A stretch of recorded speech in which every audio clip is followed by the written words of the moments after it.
El conflicto cultural caracterizó a América Latina del siglo XIX, con las élites enamoradas de la modernización y con la mayoría de latinoamericanos reconociendo la amenaza inherente a la misma.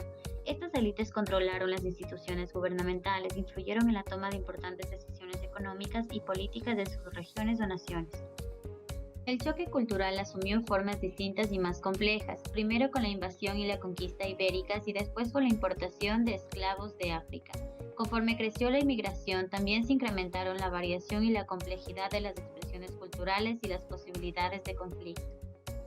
Las naciones del Atlántico Norte crearon una tecnología notable durante el siglo XIX, lo que a su vez facilitó su desarrollo y fomentó el comercio y la industria. La rápida acumulación de capital impulsó a los inversionistas a buscar inversiones lucrativas en el extranjero, y América Latina, con sus recursos naturales y su vasto potencial, los atraía. La mayoría de las élites latinoamericanas recibió de buen agrado estas inversiones y aceptó las consecuencias que trajeron aparejadas. Estas creían que progresar significaba volver a crear sus naciones apegándose tanto como fuera posible a los modelos europeo y norteamericano.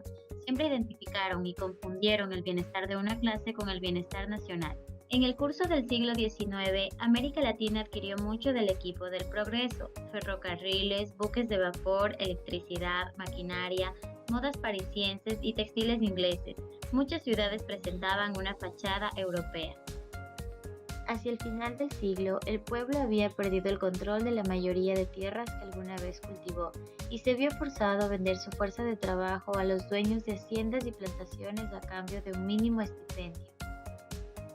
Cada fase del proceso de modernización parecía acrecentar la presión. Las comunidades locales pasaban a formar parte de un sistema económico más grande, más distante, más impersonal, para el cual el pueblo sacrificaba su tierra, su trabajo y su forma de vida, y del cual recibía escasos beneficios o ninguno. Las élites latinoamericanas del siglo XIX se jactaban de su herencia europea, a pesar de que muchos de ellos tenían antepasados indígenas o africanos. Inglaterra y Francia fueron sus modelos a seguir.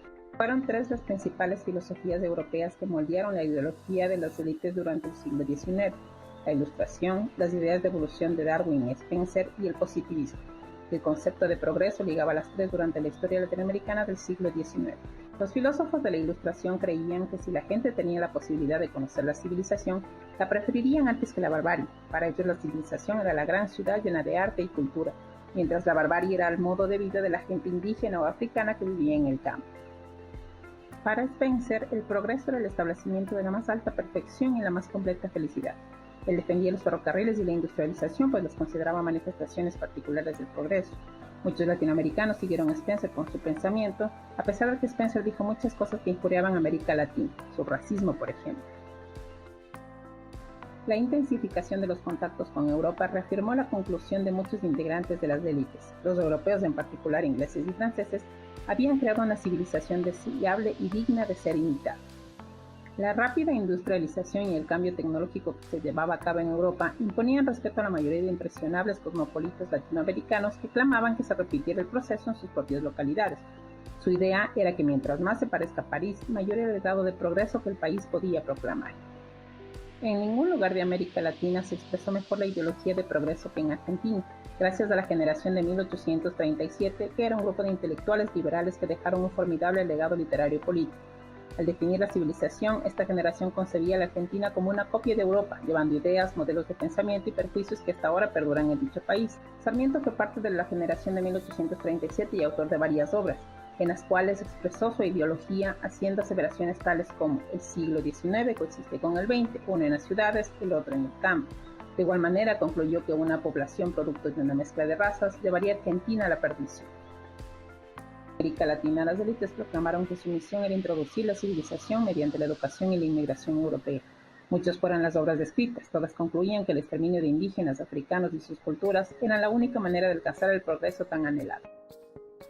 Las élites mantuvieron con determinación su visión del progreso. Muchas de sus actividades y decisiones se encaminaban más a buscar la aprobación internacional que el progreso interno.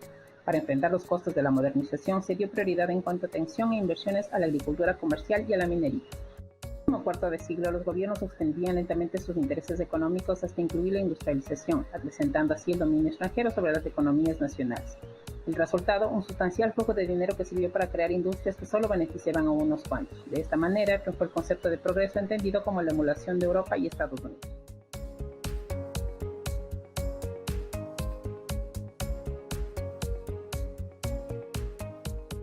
La historia vinculó los puntos de vista de las élites y dio a sus decisiones políticas y económicas que las hizo parecer como lógicas, preservando por largo tiempo una concepción unidimensional del siglo XIX. Los historiadores hablaron extensamente de las manifestaciones visibles del cambio. Fueron 63 historiadores, 62 fueron hombres, casi todos se jactaban de poseer una educación de nivel medio o equivalente y en su mayoría recibieron una instrucción avanzada en algún seminario, escuela militar o universidad. Predominaban los abogados. Pese a que es difícil indicar la posición de clase preciso de los 63 historiadores, todos ellos disfrutaron de privilegios en una sociedad que se permitía a pocos. El promedio de sus edades al morir rebasa los 60 años. Esta longevidad habla bien de su dieta, sus cuidados médicos y su rutina. Además, prácticamente todos provenían de un linaje europeo puro o casi puro. Los historiadores residían en las capitales, en parte por las ventajas educativas y ventajas culturales, así también y en forma importante porque muchos de ellos tuvieron conexiones de una u otra manera con los gobiernos, ocuparon diversos puestos burocráticos, algunos trabajaron como legisladores, jueces y ministros y un par de ellos llegaron incluso a presidentes, mientras que otros buscaban sin éxito ocupar un alto cargo. Es obvio que las personas que escribieron la historia de América Latina en el siglo pasado no fueron observadores pasivos que llevaban un registro de su clase o sociedad, y lo más importante de todo, desempeñaron papeles activos en la formación y en la administración de las instituciones, moldearon su visión histórica del mundo e hicieron de ellos apologistas. Mas Janorio de Cunda Barbosa predicaba piadosamente: el amor a la gloria nacional no llevará a expugnar de nuestra historia las inexactitudes, y luego preguntaba en tono retórico: ¿no ofrecerá una historia verdadera de nuestro país las lecciones que con tanto provecho pueden emplear los ciudadanos brasileños en el cumplimiento de sus deberes? Fidel López informaba: el propósito de la historia es de enseñar a los hombres a vivir como buenos patriotas en su nación, a aprender las virtudes de un ciudadano, a defender en toda ocasión lo correcto, así como a conocer los deseos del Estado y a tratar de satisfacerlos de la mejor manera posible. Los historiadores chilenos aparentemente siguieron el consejo mediante conferencias, escritos, posición política y el ejemplo. Unos sostenían que los hechos hablaban por sí mismos, mientras que otros confiaban en la intuición, la imaginación y la perspicacia para construir sus estudios del pasado.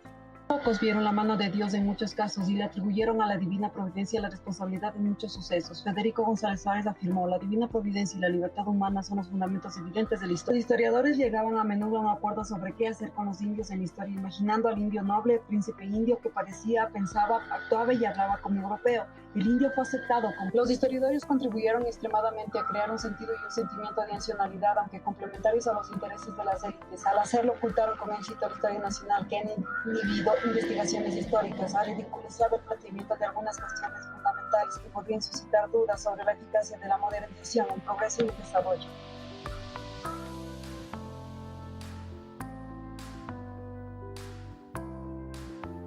No todas las críticas aceptaron modernizar sin mediación.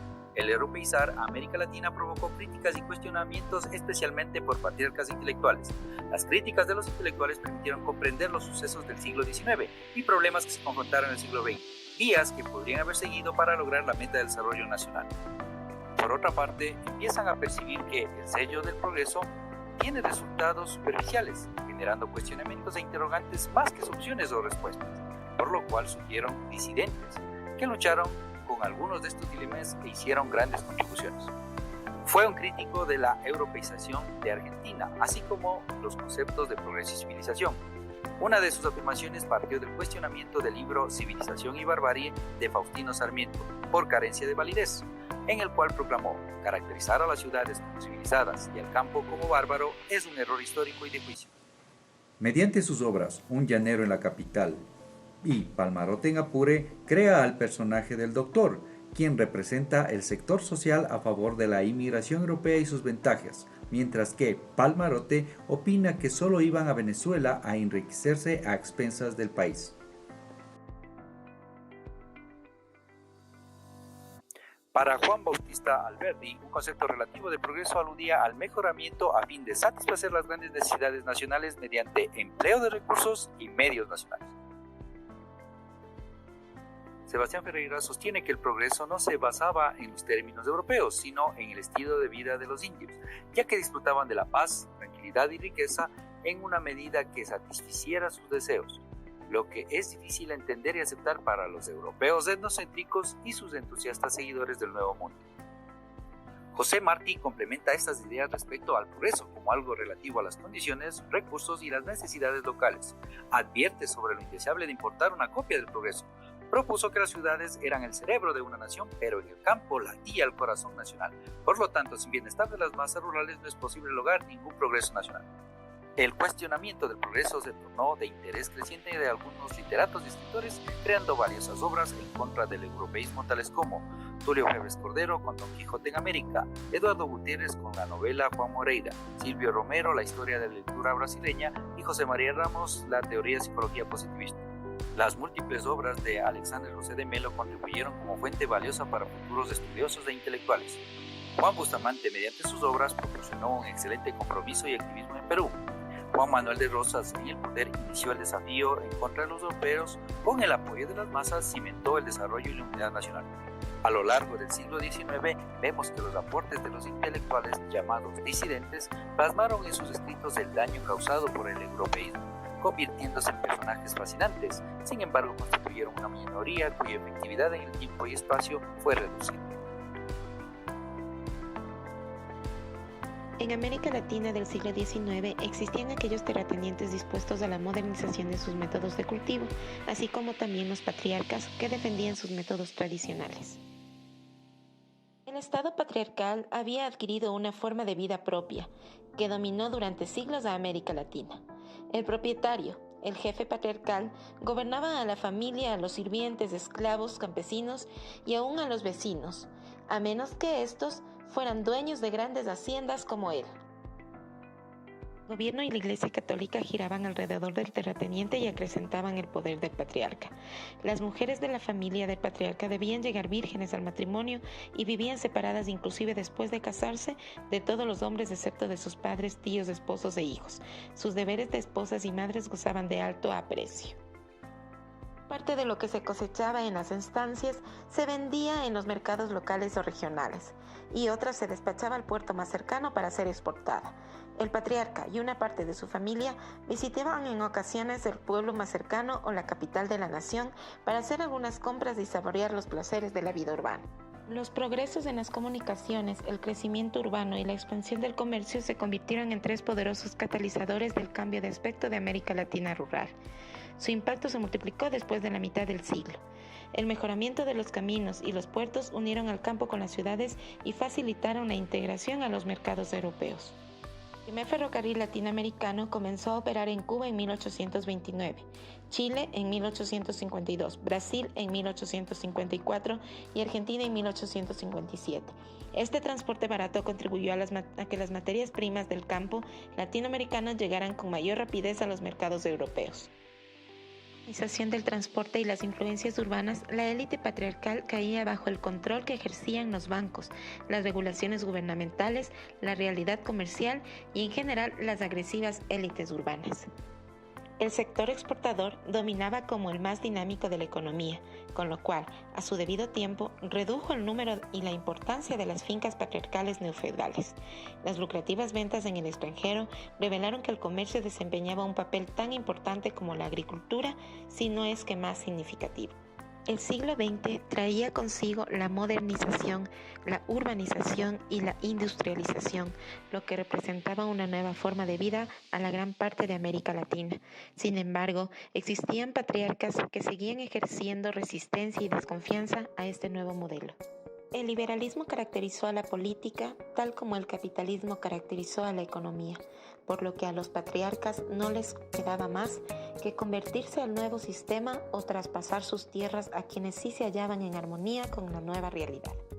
El estrato popular, tanto de las comunidades rurales como de las urbanas, representaba la mayor parte de la sociedad latinoamericana preindustrial. Dadas de largas tradiciones, estas sociedades populares habían padecido diversos cambios y adaptaciones a lo largo de los siglos. Durante milenios, los indios habían vivido de la caza, la pesca, la recolección y la agricultura en escenarios pueblerinos modificados en grandes áreas de las Américas por la aparición de reinos e imperios y la afluencia que actuó junto a ella el sistema socioeconómico de las ciudades y los pueblos. Aún después del trauma de las conquistas española y portuguesa, no obstante, la poderosa influencia de los españoles y de los portugueses dio una nueva forma a la sociedad indígena, desde el momento en que el grupo dominado se vio forzado a adoptar cuando menos ciertos rasgos culturales dominantes. Si bien las transferencias fueron de las culturas dominantes a las subordinadas, los indios no aceptaron toda aquella cultura, ejercieron una discrecionalidad considerable,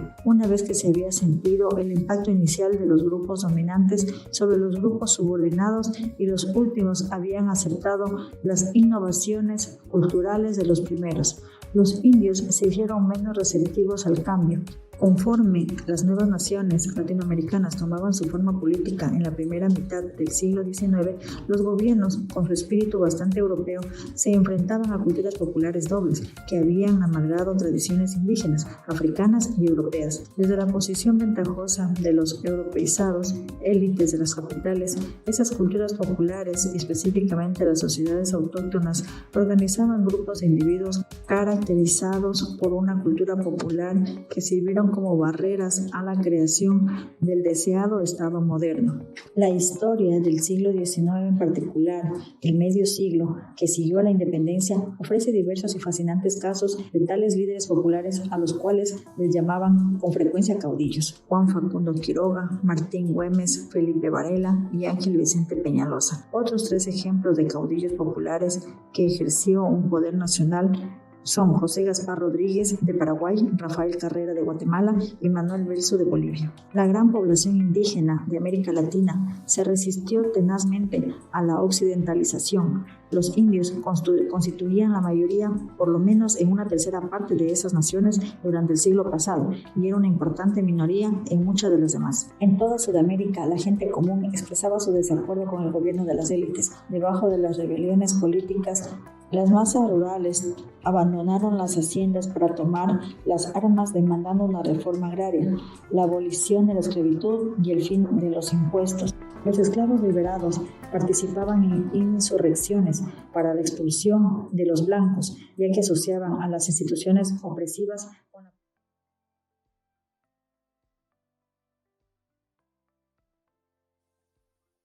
La occidentalización triunfó sobre las culturas populares. Para fines del siglo XIX, las naciones latinoamericanas presentaban una apariencia de progreso. Vías férreas extensas, puertos con equipos nuevos, cableado telefónico y telegráfico, que llegaban a un número cada vez mayor de poblaciones. Las élites y la clase media fortalecieron los vínculos intelectuales, culturales, comerciales, financieros y sociales con Europa y Estados Unidos. Consideraban que sus naciones se hallaban por fin en la senda que conducía al progreso. Debido a que si bien los índices económicos crecían, no se sabía con claridad qué parte precisamente había aumentado, ni quién se beneficiaba con este aumento. No tomando en cuenta tampoco la inflación ni el crecimiento demográfico. Una economía ajustada a modelos europeos y orientados a la exportación trastornó la agricultura indígena y campesina, basada en la producción de alimentos para el consumo local. Los europeos le dieron un carácter comercial a la agricultura y empujaron al alza los precios de los alimentos en los mercados locales. Introdujeron tecnologías para acelerar las comunicaciones y el comercio, esperando tener un resultado exitoso, provocando a fin de cuentas todo lo contrario. Junto con esto ocurrió la llegada de extranjeros inversionistas, los cuales prontamente se adueñaron de las tierras a expensas del campesinado y los indígenas. Al disminuir el acceso a la tierra, Las masas rurales vieron declinar sus salarios reales y sus niveles de nutrición. No hay pruebas de ninguna modernización que pudiera haber mejorado la suerte de la depauperada mayoría, pero sí esta modernización cosmética logró satisfacer a las élites y a la clase media. Los pobres llevaban a la vez el peso de las inicuas estructuras institucionales y pagaban por la modernización del que disfrutaban los privilegiados. En la práctica, el progreso buscado por las élites empobreció aún más a las masas. La privación y la represión, así como la desculturación de la mayoría por la minoría, creó al prolongarse por décadas tensiones que a menudo desencadenaron la violencia. Por consiguiente, la imposición de la modernización sin mediaciones trajo más desorden social que progreso.